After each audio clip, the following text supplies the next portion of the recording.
जय हिंद, जय भारत। दोस्तों, हम युग दृष्टा भगत सिंह की अमर क्रांति यात्रा के 52वें पड़ाव पर आ पहुंचे हैं। इस वीडियो श्रृंखला का यह अंतिम वीडियो है। पिछली बार आपने देखा किस तरह सारे नियमों, परंपराओं और मर्यादाओं को ताक पर रखकर अंग्रेजों ने 23 मार्च 1931 को शाम के 7 बजे भगत सिंह, राजगुरु और सुखदेव को लाहौर सेंट्रल जेल में फांसी दे दी थी। जिस समय जेल में फांसी दी जा रही थी, तब मोरी गेट लाहौर पर हजारों की भीड़ जमा थी और भगत सिंह के पिता सरदार किशन सिंह भाषण दे रहे थे। उस समय अखबार मिलाप के दफ्तर में एक फोन आया। भगत सिंह और उनके साथियों को फांसी घर की तरफ ले जाया जा रहा है। भगत सिंह के छोटे भाई कुलतार सिंह उस समय वहीं बैठे थे। यह सुनते ही वे दौड़कर जलसे में गए और पिताजी को यह समाचार दिया। सरदार किशन सिंह ने उसे वहीं बैठा दिया और बिना किसी को बताए भाषण देते रहे। तभी वहां वह ग्वाला आया जो जेल में दूध देता था। उसने सूचना दी, फांसी लग गई है, जाकर लाश ले आओ। सरदार किशन सिंह ने अपने आप को संभालते हुए भीड़ से कहा, मैं खबर या लाश लेने जेल जा रहा हूं। आप सब अपनी जगह बैठे रहें, कोई जेल की तरफ न जाए। ऐसा न हो कि हम एक भगत सिंह को लेने जाएं और सैकड़ों भगत सिंह देकर आएं। लेकिन तब भी अनेक लोग उनके साथ हो लिए। वे जेल तक पहुंचे पर बंद दरवाजे नहीं खुले। उन्हें लाश नहीं मिली। अंग्रेज सरकार के इरादे बेहद बर्बर, नृशंस और क्रूर थे। तीनों वीरों के शवों को बोरों में भरकर ट्रक में लाद दिया गया और जेल का पिछला दरवाजा तोड़कर रात के अंधेरे में फिरोजपुर की सड़क पर ट्रक निकल गया। किसी को कोई खबर नहीं मिली लाश कहां गई। अंग्रेजों को डर था कि लाश परिवार को सौंप दी तो जन भावनाओं की सुनामी सारे तटबंधों को तोड़ देगी और फिर स्थिति को संभालना उनके वश की बात नहीं होगी। पूर्व योजना के अनुसार रास्ते में कसूर शहर से एक सिख ग्रंथी और एक हिंदू पंडित को लेकर ट्रक फिरोजपुर के पास सतलुज के किनारे पहुंचा। लाशों के बोरे उतारे गए और मिट्टी के तेल के डिब्बे भी। लाशें जलने लगी। वह वीरान क्षेत्र रोशनी से चमक उठा। ऊंची उठती लपटें देखकर आसपास के गांव वालों को संदेह हुआ। वे मशालें लेकर बड़ी संख्या में उधर चल दिए। लोगों को आता देख घबराए पुलिस वाले लाशों के अध जले टुकड़ों को बेलचों से सतलुज में फेंककर अपने ट्रक में भाग गए। लोगों ने बड़े सम्मान के साथ बचे हुए अवशेषों को इकट्ठा किया। अगले दिन यह खबर जंगल की आग की तरह सारे देश में फैल गई। जगह जगह हड़तालें हुई, जलसे हुए जुलूस निकले। लाहौर का माहौल बहुत तनावपूर्ण था। तीनों वीरों के बचे अवशेषों को लाहौर लाया गया। 3 मील से भी लंबे जुलूस में हजारों हिंदू, मुसलमानों और सिखों ने भाग लिया। लोग फूट फूट कर रो रहे थे। चीखों ने वातावरण को बेहद गमगीन कर दिया था। भगत सिंह जिंदाबाद के नारों से आसमान गूंज रहा था। भगत सिंह के माता पिता आगे आगे चल रहे थे। रावी के तट पर पुनः अंतिम संस्कार किया गया। किसी को नहीं पता था कौन सा अंग किसका था। भगत सिंह के बचपन के दोस्त जयदेव गुप्ता ने Nehru memorial and museum library को दिए एक इंटरव्यू में बताया था, मुझे एक लंबी हड्डी मिली जो कलाई से डायगनली कटी हुई थी, जिससे संदेह हुआ कि जलाने से पहले उनके शवों को काटा गया था। देश भर में हड़तालों का आयोजन हुआ। कानपुर में हड़ताल ने सांप्रदायिक रंग ले लिया, जिसमें सैकड़ों लोग मारे गए। उन्हीं दंगों की भेंट चढ़े कांग्रेस के वरिष्ठ नेता और क्रांतिकारियों के सच्चे हमदर्द श्री गणेश शंकर विद्यार्थी जी। उनके बारे में कभी अलग से वीडियो बनाएंगे। दूसरी ओर नेताओं के बयानों का दौर भी शुरू हो गया था। उन बयानों में कितना दर्द था और कितनी राजनीति, ये तो वे ही जाने। गांधी जी ने कहा, भगत सिंह और उनके साथियों को फांसी दे दी गई है। वे शहीद हो गए हैं। उनकी मृत्यु अनेकों के लिए व्यक्तिगत क्षति की तरह है। मैं इन नौजवानों को दी जाने वाली श्रद्धांजलि में शामिल हूं, पर मैं देश के युवाओं को उनका अनुसरण न करने की नसीहत देता हूं। जवाहरलाल नेहरू ने 24 मार्च को दिए बयान में कहा, मैं उनके अंतिम दिनों में बिल्कुल चुप रहा कि कहीं मेरा कहा कोई शब्द उनके बचने की संभावनाओं को नुकसान न पहुंचा दे। हम सब मिलकर उसे नहीं बचा सके जो हमें इतना प्यारा था और जिसका महान साहस और बलिदान भारत के युवाओं के लिए प्रेरणा रहा है। जब इंग्लैंड हमसे समझौते के लिए बात करेगा तो उनके और हमारे बीच भगत सिंह की लाश होगी। दोस्तों, जवाहरलाल नेहरू अनेक अवसरों पर भगत सिंह के समर्थन में बोलते रहे थे, पर उन अंतिम दिनों में उनकी चुप्पी से कोई लाभ नहीं हो सका। 26 मार्च 1931 से कराची में कांग्रेस का अधिवेशन हो रहा था। सरदार पटेल उस अधिवेशन की अध्यक्षता कर रहे थे। जब गांधी जी, जवाहरलाल नेहरू और कांग्रेस के अन्य नेता दिल्ली रेलवे स्टेशन से कराची के लिए रेल में बैठ रहे थे, तब वायसराय के सचिव ने गांधी जी को भगत सिंह की फांसी की जानकारी दी। गांधीवादी स्वतंत्रता सेनानी चिरंजी लाल पालीवाल, जो क्रांतिकारी गतिविधियों में भी शामिल रहे थे, उस समय वहां मौजूद थे। Nehru memorial museum and library को दिए एक इंटरव्यू में उन्होंने बताया, खबर सुनकर गांधी जी चुप रहे। नेहरू ने इसे पढ़ा और ऐसे गिरे मानो बेहोश हो गए हों। फिर खुद को संभालते हुए कहा, ठीक है, देखते हैं, इसे भूलेंगे नहीं, इसे भूलेंगे नहीं। यह सुनकर गांधी जी हक्के बक्के रह गए।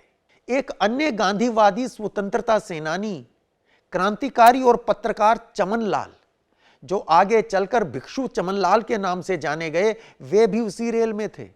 उन्होंने भी Nehru memorial museum and library को एक इंटरव्यू दिया था। उस इंटरव्यू में भिक्षु चमन लाल कहते हैं, रास्ते में रेलवे स्टेशन पर जब लोग गांधी जी का अभिवादन करने आ रहे थे तो मैं उनके सामने आकर कहने लग जाता, महात्मा गांधी की जय मत बोलो, क्योंकि ये भगत सिंह और उनके साथियों को बचाने में नाकामयाब रहे हैं। तब गांधी जी कहते, ठीक है, तुमने अपना भाषण दे दिया है, अब आकर अपना कंधा दो ताकि मैं बाहर जाकर लोगों से बात कर सकूं। दिल्ली से लाहौर तक गांधी जी एक बार भी मुझ पर गुस्सा नहीं हुए, ऐसा कहना है भिक्षु चमन लाल का। 24 मार्च को कराची से एक स्टेशन पहले ही मालिर स्टेशन पर गांधी जी ट्रेन से उतर गए। उन्हें इस बात का अनुमान था कि कराची रेलवे स्टेशन पर उन्हें उग्र विरोध का सामना करना पड़ सकता है, लेकिन मालिर में भी नौजवान भारत सभा के सदस्य बड़ी संख्या में उनके स्वागत के लिए खड़े थे। उन्होंने गांधी जी को काले झंडे दिखाए और काले कपड़े के फूलों की माला भेंट की। गांधी जी ने सम्मान पूर्वक वे फूल स्वीकार किए और वहां खड़े युवाओं को संबोधित किया। गांधी जी जादूगर थे। उन्होंने अपने धैर्य और स्नेहिल व्यवहार से वहां पहुंचे युवाओं के जख्मों पर मरहम लगा दिया। भगत सिंह के बचपन के मित्र जयदेव गुप्ता, जो स्वयं कराची अधिवेशन में उपस्थित थे, वे कहते हैं, वहां दो धड़े थे, एक गांधी जी के पक्ष में और दूसरा विरोध में। लेकिन महात्मा गांधी ऐसे वक्ता थे जो अपने तर्कों, मधुर वाणी और शांत ढंग से लोगों को संतुष्ट कर सकते थे कि जो किया जा सकता था वो किया गया था। दोस्तों, नौजवान भारत सभा ने 27 मार्च से कराची में ही अपने वार्षिक अधिवेशन का आयोजन किया। एक तरफ कांग्रेस का अधिवेशन हो रहा था, दूसरी ओर नौजवान भारत सभा का अधिवेशन हो रहा था उसी जगह पर। और नौजवान भारत सभा के अधिवेशन की अध्यक्षता कर रहे थे सुभाष चंद्र बोस।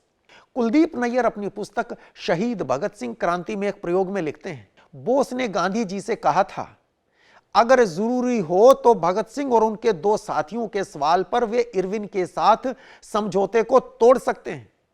लेकिन सार्वजनिक रूप से सुभाष ने कहा, मुझे यह मानना चाहिए कि गांधी जी ने अपनी तरफ से पूरी कोशिश की। कराची कांग्रेस के पहले दिन ही जवाहरलाल नेहरू ने भगत सिंह और उनके दोनों साथी शहीदों के सम्मान में एक प्रस्ताव पेश किया, जिसका समर्थन करते हुए मौलाना जफर अली ने कहा, भगत सिंह एक संस्था थे, गांधी जी के बाद उन्होंने ही सारे भारत को अपनी ओर खींच लिया। मूलतः यह प्रस्ताव गांधी जी ने तैयार किया था, जिसमें लिखा था, हर प्रकार की राजनीतिक हिंसा से स्वयं को अलग रखते हुए और उसकी निंदा करते हुए कांग्रेस स्वर्गीय भगत सिंह और उनके साथियों श्रीयुत सुखदेव और राजगुरु के साहस और बलिदान की प्रशंसा करती है और शोक संतप्त परिवारों के साथ संवेदना व्यक्त करती है। दोस्तों, कामा मैकलीन अपनी पुस्तक अ रिवॉल्यूशनरी हिस्ट्री ऑफ इंडिया में लिखती है, गांधी जी के तैयार किए प्रस्ताव को पढ़ते पढ़ते जवाहरलाल नेहरू भावावेश में आ गए और बोलने लगे, अच्छा होता इस प्रस्ताव को जिसे गांधी जी ने लिखा है वे स्वयं पेश करते, या सरदार पटेल जो आज कांग्रेस की अध्यक्षता कर रहे हैं। भगत सिंह एक सच्चे योद्धा थे जिन्होंने अपने दुश्मन का सामना खुले मैदान में किया। वह एक ऐसा नौजवान था जिसमें देश प्रेम कूट कूट कर भरा था। नेहरू जी के भाषण को लोगों ने बहुत पसंद किया। इसका समर्थन करते हुए पंडित मदन मोहन मालवीय ने कहा, युवाओं ने हिंसा का मार्ग अपनाया जो दिखाता है कि देश में सब कुछ ठीक नहीं है। युवाओं को क्रांतिकारी बनाने के लिए सरकार को जिम्मेदार ठहराते हुए मालवीय ने युवाओं को हिंसा से बचने की प्रार्थना की और कहा, नौजवानों, क्योंकि हम आपसे प्यार करते हैं और हिंसा के खतरे जानते हैं, इसलिए और भगत सिंह नहीं खोना चाहते। कुलदीप नैयर लिखते हैं, कांग्रेस के बहुत से लोगों में फैले गुस्से को शांत करने के लिए सरदार पटेल ने भगत सिंह और उनके साथियों को शानदार श्रद्धांजलि दी, मगर उन्होंने भी गांधी जी की भाषा का इस्तेमाल किया जब ये कहा, मैं अपने आप को उनके तरीकों के साथ नहीं जोड़ सकता। मुझे इस बात में कोई शक नहीं कि राजनीतिक हत्या और किसी भी हत्या से कम निंदनीय नहीं है, मगर भगत सिंह और उनके साथियों की देशभक्ति, साहस और बलिदान ने मेरी प्रशंसा जीत ली है। जब सरदार पटेल बोल रहे थे तो पंडाल के बाहर हवा में भगत सिंह अमर रहें, इनकलाब जिंदाबाद जैसे नारे गूंज रहे थे। दोस्तों, इन सब के बाद भी गांधी जी के मूल प्रस्ताव पर विवाद हो गया, क्योंकि उस प्रस्ताव में भगत सिंह की प्रशंसा के साथ ही हिंसा की निंदा भी की गई थी। अनेक लोगों का कहना था कि भगत सिंह की प्रशंसा करते हुए कोई शर्त नहीं लगाई जानी चाहिए। कामा मैकलीन बड़े शोध के बाद लिखी अपनी पुस्तक अ रिवॉल्यूशनरी हिस्ट्री ऑफ इंडिया में लिखती हैं, जब गांधी जी के लिखे प्रस्ताव पर मतदान की बारी आई तो आंध्र प्रदेश से आए प्रतिनिधि वीएल शास्त्री ने उस प्रस्ताव में लिखी हिंसा की अस्वीकृति वाले भाग को हटाने के लिए संशोधन प्रस्ताव पेश किया। उन्होंने कहा, मैं महात्मा गांधी का विनम्र अनुयायी हूं और सरकार द्वारा दी गई तमाम हिंसा सहकर भी जीवन भर अहिंसा के मार्ग पर चला हूं, परंतु गांधी जी के प्रस्ताव का वह भाग उन 3 शहीदों के बलिदान के साथ न्याय नहीं करता। ऐसा लगता है जैसे उन महान शहीदों की प्रशंसा आधे अधूरे मन से, अनिच्छा से और कुढ़ते हुए की गई है। कामा मैकलीन आगे लिखती हैं, कांग्रेस को प्रस्ताव पर विरोध की आशंका पहले से थी। कमला देवी चट्टोपाध्याय जो शास्त्री के संशोधन प्रस्ताव का समर्थन करने के लिए तैयार थी, उन्हें ऐसा ना करने के लिए मना लिया गया। हालांकि ताराचंद लालवानी संशोधन प्रस्ताव के समर्थन में आ गए। शास्त्री ने अपना भाषण अंग्रेजी में दिया था। उन्होंने निवेदन किया कि मेरे अनुवादक को बोलने की अनुमति दी जाए ताकि हिंदी समझने वाले श्रोता मेरी बात समझ सकें, परंतु इसकी इजाजत नहीं मिली। वे सरदार से बहस करने लगे। पटेल ने उनसे सख्ती के साथ बैठ जाने को कहा। संशोधन प्रस्ताव पर मतदान हुआ, पर यह पारित नहीं हो सका। 1 अप्रैल 1931 के द ट्रिब्यून अखबार में छपा था। जब शास्त्री ने विरोध किया तो लाउड स्पीकर बंद हो गए। शास्त्री का कहना था कि वे लाउड स्पीकर जानबूझकर बंद किए थे। इस तरह गांधी जी द्वारा तैयार किया गया प्रस्ताव विवादों में घिर गया और विशेष रूप से युवाओं ने उसका जमकर विरोध किया। लोग चाहते थे कि भगत सिंह की प्रशंसा करते हुए हिंसा की निंदा की बात करने की आवश्यकता नहीं है। भगत सिंह की प्रशंसा मुक्त कंठ से होनी चाहिए और बिना किसी शर्त के, लेकिन ऐसा नहीं हुआ था। यह बात और है कि नौजवान भारत सभा ने वहीं पर भगत सिंह के सम्मान में सर्वसम्मति से प्रशंसा प्रस्ताव पास किया था। कांग्रेस में विभाजन की संभावना बन रही थी। हालांकि गांधी जी के समर्थकों की संख्या ज्यादा थी, परंतु दूसरी ओर युवाओं का भी एक बड़ा वर्ग था जो भगत सिंह को बचाने में गांधी जी की असफलता और उनके द्वारा आधे अधूरे मन से भगत सिंह की प्रशंसा का प्रस्ताव लाने के कारण नाराज था। आग बुझाने के लिए भगत सिंह के पिता सरदार किशन सिंह को मंच पर लाया गया। कामा मैकलीन लिखती हैं, उन्होंने आधे घंटे से अधिक भाषण दिया, भगत सिंह के जीवन से जुड़े किस्से सुनाए, जिनको सुनकर श्रोता भाव विभोर हो गए। तालियों की गड़गड़ाहट हो रही थी और भगत सिंह जिंदाबाद के गगनचुंबी नारे लगने लगे। ऐसे माहौल में सरदार किशन सिंह ने युवाओं से संयम और होश की अपील की। कुलदीप नैयर अपनी पुस्तक शहीद भगत सिंह क्रांति में एक प्रयोग में लिखते हैं, भगत सिंह के पिता किशन सिंह के भाषण ने तहलका मचा दिया। जैसे ही उन्होंने भगत सिंह के शब्दों को याद किया, सभी प्रतिनिधि फूट फूट कर जोर जोर से रोने लगे। उन्होंने जन समूह से गर्म अपील की, आपको अपने जनरल का साथ जरूर देना चाहिए, आपको सभी कांग्रेसी नेताओं का साथ जरूर देना चाहिए, सिर्फ तभी आप अपने देश की आजादी प्राप्त कर सकेंगे। दोस्तों, भगत सिंह के प्यार में डूबे युवाओं के घायल दिलों पर मरहम उनके पिता ने रख दी थी। इसने विद्रोह की आग को बुझाने में बड़ी भूमिका निभाई। हां, एक प्रश्न दिल में उठता है कि क्या भगत सिंह चाहते थे कि उनकी फांसी टल जाए? आपने इस श्रृंखला का भाग 50 देखा होगा। उस वीडियो में इस प्रश्न का उत्तर स्पष्ट रूप से प्रमाण के साथ दिया गया है, और वह उत्तर यह था कि भगत सिंह अपने महान आदर्श की कीमत पर अपना जीवन बचाने के लिए कतई तैयार नहीं थे। एक बात और, अगर गांधी जी के प्रयास से या अन्य लोगों के दबाव से भगत सिंह की फांसी की सजा आजीवन काला पानी में बदल दी जाती, तो भविष्य का घटनाक्रम क्या होता, कहना बड़ा कठिन है। एक बात तो यह कि यदि ऐसा हुआ होता, फिर भगत सिंह शहीद आजम ना कहलाते। दूसरी बात यह कि भगत सिंह ने उस कम उम्र में जितनी श्रेष्ठ वैचारिक परिपक्वता, संघर्ष करने की अदम्य इच्छा शक्ति, महान आदर्श, विलक्षण नेतृत्व प्रतिभा और हिमालय से भी ऊंचे हौसले का प्रदर्शन किया था, यदि वे कुछ वर्ष और जीवित रहते तो शायद भारत को ऐसा नेतृत्व दे जाते कि 21वीं सदी का भारत कुछ अलग होता। मगर अब इन बातों का कोई लाभ नहीं। जो होना था हो गया था, वह नहीं बदला जा सकता। हां, अगर हम सच में भगत सिंह के आदर्श, त्याग और बलिदान का सम्मान करते हैं, अगर हम वास्तव में भगत सिंह से प्यार करते हैं, तो उनके अनमोल अमर विचारों को समझें। अपने प्यारे देश भारत के प्रति अपने कर्तव्यों की पहचान करें और आगे बढ़ें।